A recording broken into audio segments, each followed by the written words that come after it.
guys, welcome to Madras Family Vlogs. சூரிய பகவான் குறித்த அற்புத தகவல்கள் பற்றி தான் இந்த பதிவுல நான் சொல்லியிருக்கேன். இதுக்கு முன்னாடியே தைப்பொங்கலின் சிறப்பு மற்றும் சூரிய பகவானுக்கு பொங்கல் ஏன் வைக்கிறோம் அப்படிங்கறத பத்தி ஒரு பதிவு கொடுத்திருக்கேன். கண்டிப்பா அதை பாருங்க. சூரிய பகவான் குறித்த அற்புத தகவல்கள் பற்றி இப்பதிவில் கூறியுள்ளேன், கேளுங்கள். சூரியன் உலக இயக்கத்திற்கு மிக முக்கியமான ஒன்றாக இருக்கிறது அல்லவா? அதன் சக்தியால் தான் ஜீவராசிகளும் பயிர்களும் வாழ்கின்றன, வளர்கின்றன.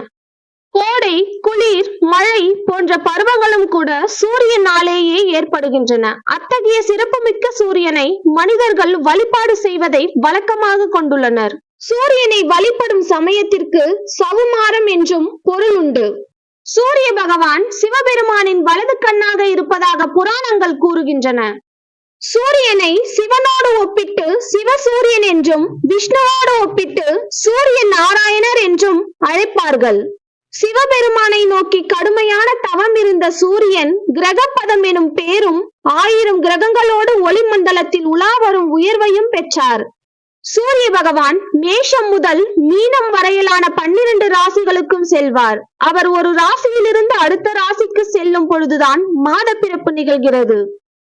சூரிய பகவான் பச்சை நிறமுடைய 7 குதிரைகள் பூட்டிய தேரில் வலம் வருபவர். அந்த தேருக்கு ஒரே ஒரு சக்கரம் தான் உண்டு. இந்த குதிரைகள் பூட்டிய தேரை ஓட்டுபவரின் பெயர் அருணன். இவருக்கு கால்கள் கிடையாது. இவர் திருமாலின் பெரிய திருவடி என்று போற்றப்படும் கருட பகவானின் அண்ணன் ஆவார். சூரிய பகவானின் ரதம் பொன்மயமானது. அந்த ரதத்துக்கு 5 ஆரங்களும் 3 நாபிகளும் உண்டு. 3 நாபிகளும் 3 காலத்தை குறிக்கும். சூரிய சக்கரத்தில் உள்ள 6 கட்டைகளும் 6 ருதுக்களை குறிக்கின்றன. சக்கரத்தின் மேல் பாகமும் கீழ்பாகமும் உத்திராயணம், தட்சிணாயனத்தை குறிக்கிறது. சூரிய பகவான் தன்னுடைய தேரில் 4 பட்டணங்களை சுத்தி வந்து காலை, மதியம், மாலை, அர்த்தராத்திரி என்ற காலங்களை உண்டாக்குகிறார். சூரிய பகவானை வழிபடும் விரதங்களில் முக்கியமானது ரத சப்தமியாகும். இது சூரிய ஜெயந்தி என்று அழைக்கப்படுகிறது. அன்றைய தினம் சூரியன் பயணிக்கும் தேரை இழுத்துச் செல்லும் 7 குதிரைகளும் ஒரு சேர வடக்கு நோக்கி திரும்பி பயணத்தை தொடங்குகின்றன.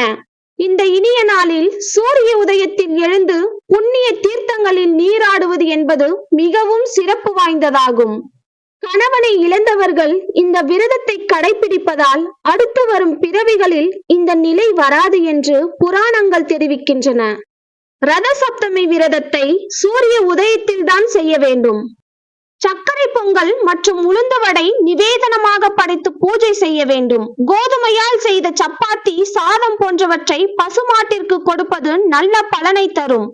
வாசலில் சூரிய ஒளிப்படும் இடத்தில் ரதம் வரைந்து அரிசி, பருப்பு, வெல்லம் போன்றவற்றை சூரிய பகவானுக்கு படைக்கலாம்.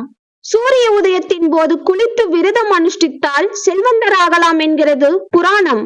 ரத சப்தமி என்று தொடங்கும் தொழில் பணிகள் மிகவும் சிறப்பாக நடைபெறும். அதேபோல் இந்நாளில் செய்யப்படும் தான தர்மங்களுக்கும் பல மடங்கு புண்ணியம் கிடைக்கும் என்பார்கள். பொங்கல் ஒரு சூரிய வழிபாட்டு விழாவாகும். வானத்தில் காற்றும், காற்றில் தீயும் உருவாகின்றன. தீயினால் புது பானையில் உள்ள அரிசி நீரில் வெந்து பொங்கலாகிறது. பொங்கலை படைத்து சூரியனை வழிபடுபவர்கள் 5 பூதங்களையே வழிபடுவதற்கு சமமாகும்.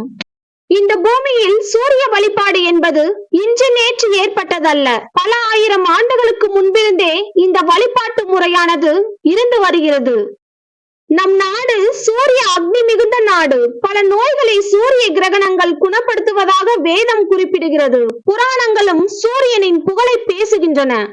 பிற தெய்வங்களை போலல்லாமல் சூரியன் கண்ணெதிரே தோன்றும் தெய்வமாக விளங்குகிறார். சூரிய வழிபாட்டினால் தோல் நோய், கண் நோய்கள் குணமாகிவிடும் என்று மக்கள் நம்புகிறார்கள். சூரியனுக்காக கட்டிய புராதன கோயிலில் ஒன்று கொணர் கோயில். கலிங்கத்தை ஆண்ட நரசிங்க தேவன் பல 1000 ஆண்டுகளுக்கு முன்பே இதை கட்டியுள்ளார். கும்பகோணத்தை அடுத்துள்ள சூரியனார் கோயில் என்ற இடத்தில் சூரியனுக்கென்றே தனி ஆலயமே இருக்கிறது. தை முதல் நாள் பொங்கல் பண்டிகையாக கொண்டாடப்பட்டு சூரிய வழிபாடு நடத்தப்பட்டு வருகிறது. பகவத்கீதையில் கண்ணபிரான் பொங்கல் பண்டிகையில் நாம் ஏன் கடவுளை பிரார்த்திக்கிறோம் என்று குறிப்பிட்டிருக்கிறார்.